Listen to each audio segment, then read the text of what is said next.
بے شک تمام تعریفیں اللہ کے لیے ہیں۔ ہم اس کی حمد بجا لاتے ہیں، اسی سے مدد مانگتے ہیں اور اسی سے بخشش طلب کرتے ہیں۔ ہم اپنے نفس کی برائی اور اپنے برے اعمال سے اللہ کی پناہ چاہتے ہیں۔ جس شخص کو اللہ تعالی ہدایت دے دے اسے کوئی گمراہ کرنے والا نہیں، اور جسے وہ گمراہ کر دے اسے کوئی ہدایت دینے والا نہیں۔ میں گواہی دیتا ہوں کہ اللہ تعالیٰ کے سوا کوئی سچا معبود نہیں، وہ تنہا ہے، اس کا کوئی شریک نہیں، اور میں گواہی دیتا ہوں کہ ہمارے نبی محمد صلی اللہ علیہ وسلم اس کے بندے اور رسول ہیں۔ اے ایمان والو، اللہ سے ڈرتے رہو جیسے اس سے ڈرنے کا حق ہے، اور نہ مرو مگر اس حال میں کہ تم مسلمان ہو۔ آل عمران 101۔ اے لوگو، اپنے رب سے ڈرو جس نے تمہیں ایک جان سے پیدا کیا اور اسی جان سے اس کا جوڑا بنایا، اور ان دونوں سے بہت سے مرد اور عورتیں پھیلائیں۔ اس اللہ سے ڈرو جس کا واسطہ دے کر تم ایک دوسرے سے اپنا حق مانگتے ہو، اور رشتہ داری کے تعلقات کو بگاڑنے سے بچو، بے شک اللہ تم پر نگرانی کر رہا ہے۔ النساء۔ اے ایمان والو، اللہ سے ڈرو اور ٹھیک بات کیا کرو، تاکہ وہ تمہارے اعمال کو درست کرے اور تمہارے گناہ کو معاف کر دے، اور جس نے اللہ اور اس کے رسول کا کہنا مانا سو اس نے بڑی کامیابی حاصل کی۔ مسلمانوں، بے شک سب سے سچا کلام اللہ کی کتاب ہے، اور سب سے اچھا طریقہ محمد صلی اللہ علیہ وسلم کا طریقہ ہے۔ سب سے بری چیز دین میں ایجاد کردہ چیزیں ہیں، اور دین میں ہر نئی چیز بدعت ہے، ہر بدعت گمراہی ہے، اور ہر گمراہی جہنم تک لے جانے والی ہے۔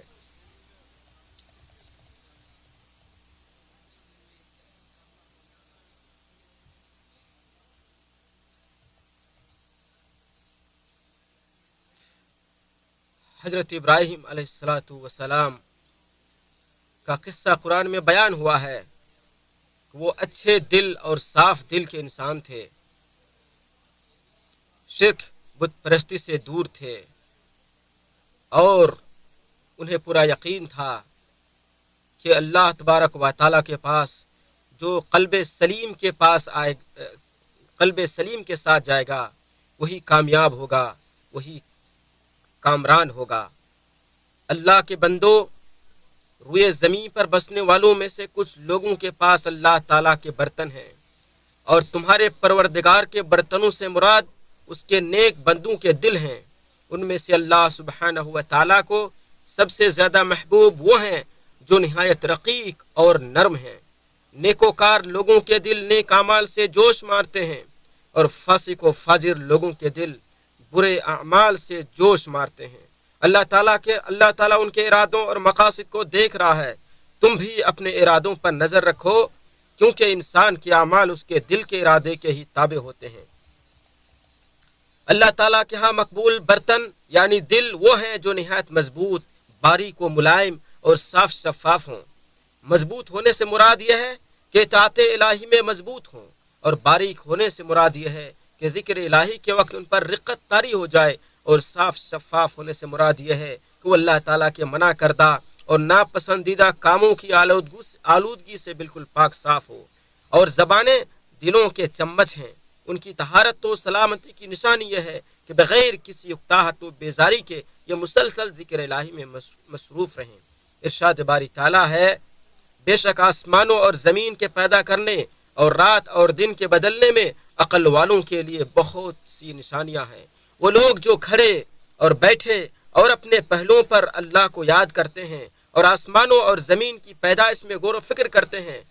اے ہمارے رب، تو نے یہ بے مقصد پیدا نہیں کیا، تو پاک ہے، سو ہمیں آگ کے عذاب سے بچا۔ آل عمران۔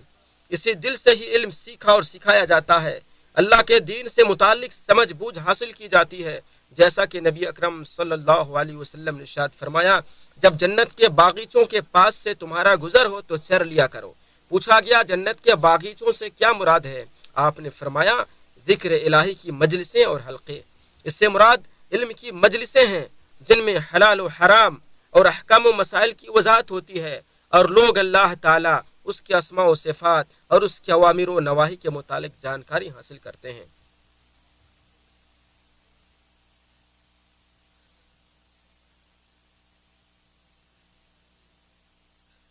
کسی مال والے کو اپنا مال کہ ضائع ہونے کی اس قدر تکلیف نہیں ہوتی جس قدر ایک زندہ دل کو اپنے روزانہ کے ورد مثلا نماز، تلاوت اور ذکر و اذکار کے چھوٹ جانے کی وجہ سے ہوتی ہے۔ جس خوش نصیب کو بیداری اور ہوشیاری نصیب ہو گئی وہ اپنے ٹائم اور وقت کی حفاظت پر بہت حریص پایا جائے گا، اور مقروض آدمی کی طرح اپنے چلتے ہوئے سانسوں پر بھی اپنے نفس کا محاسبہ کرے گا۔ وہ اپنے اقوال و افعال کو درست کرے گا اور رضا الہی کے حصول کی خاطر ان میں اخلاص پیدا کرنے کی پوری کوشش کرے گا۔ اور جو شخص اپنے قلبی لگاؤ کو اپنے رب کی طرف پھیر دیتا ہے اور دلی خواہشات و تمناؤں کو اکٹھا کر کے اپنے مالک و مولا کے در پہ رکھ دیتا ہے تو اس کا پروردگار اس کے لیے کافی ہو جاتا ہے، جیسا کہ نبی صلی اللہ علیہ وسلم نے فرمایا جس شخص نے آخرت کو ہی اپنا مطمع نظر بنایا تو اس کے لیے بکھرے معاملات کو اللہ تعالیٰ سمیٹ دے گا، اس کے دل کو آسودگی سے بھر دے گا اور دنیا اس کے پاس ذلیل و خوار اور رسوا ہو کر آئے گی۔ ارشاد باری تعالیٰ ہے، اور دین کے لحاظ سے اس سے بہتر کون ہے جس نے اپنا چہرہ اللہ کے لیے تابع کر دیا جبکہ وہ نیکی کرنے والا ہو، اور اس نے ابراہیم کی ملت کی پیروی کی ہو جو ایک اللہ کی طرف ہو جانے والا تھا، اور اللہ نے ابراہیم کو خاص دوست بنایا تھا، اور اللہ ہی کا ہے جو کچھ آسمانوں میں ہے اور جو کچھ زمین میں ہے، اور اللہ ہمیشہ سے ہر چیز کا احاطہ کرنے والا ہے۔ نساء۔ اللہ رب العالمین ہمارے اور آپ سب کے لیے قرآن کریم کو باعث برکت بنائے۔ میں یہ بات کہتا ہوں اور اللہ رب العالمین سے مغفرت طلب کرتا ہوں، آپ لوگ بھی اللہ سے مغفرت طلب کیجئے، بے شک وہ معاف کرنے والا اور توبہ قبول کرنے والا ہے۔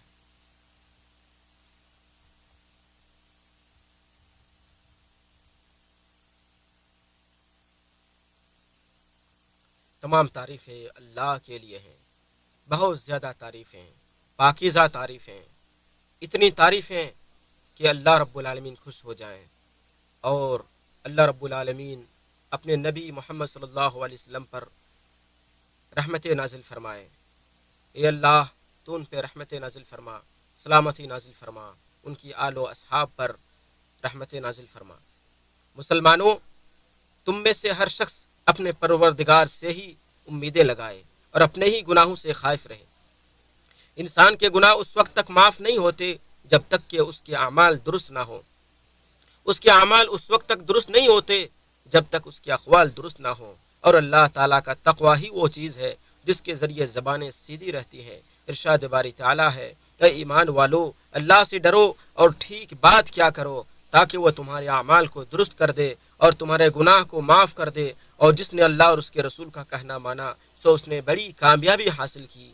نبی اکرم صلی اللہ علیہ وسلم کا ارشاد ہے، کسی آدمی کا ایمان اس وقت تک درست نہیں ہو سکتا جب تک اس کا دل درست نہیں ہوتا، اور کسی کا دل اس وقت تک صحیح نہیں ہو سکتا جب تک اس کی زبان راہ راست پر نہیں آ جاتی، اور ایسا شخص جنت میں داخل نہیں ہوگا جس کے شرور سے اور فتنے سے اس کا ہمسایہ اور پڑوسی محفوظ نہیں ہوتا۔ اور صادق و مصدوق نبی اکرم صلی اللہ علیہ وسلم نے ہمیں خبر دیتے ہوئے فرمایا، جب ابن آدم صبح کرتا ہے تو جسم کے سارے اعضاء زبان کے ساتھ عاجزی کے ساتھ التجا کرتے ہوئے کہتے ہیں، ہمارے سلسلے میں اللہ سے ڈرو، ہم تجھ سے جڑے ہوئے ہیں، اگر تو سیدھی رہی تو ہم بھی سیدھے رہیں گے، اور اگر تو ٹیڑھی ہو گئی تو ہم بھی ٹیڑھے ہو جائیں گے۔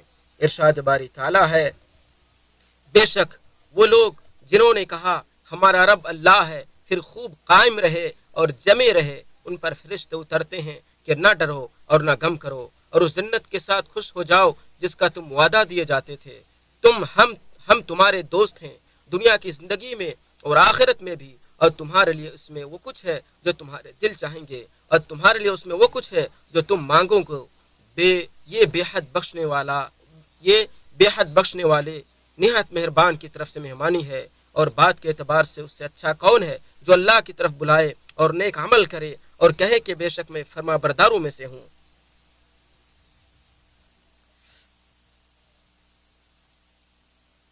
اللہ کے بندو،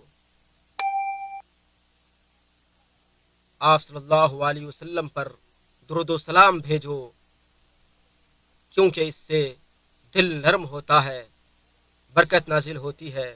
اے اللہ ہمارے سردار و آقا محمد صلی اللہ علیہ وسلم پر رحمت نازل فرما، سلامتی نازل فرما۔ اے اللہ انہیں اعلیٰ مقام عطا فرما۔ اے اللہ ان کو بہترین بدلہ عطا فرما وہ پوری امت کی طرف سے۔ اے اللہ تو ان کے تمام ساتھیوں پر بھی رحمت نازل فرما، انہیں بھی جنت کا مکی بنا اور ان کے درجات کو بلند فرما۔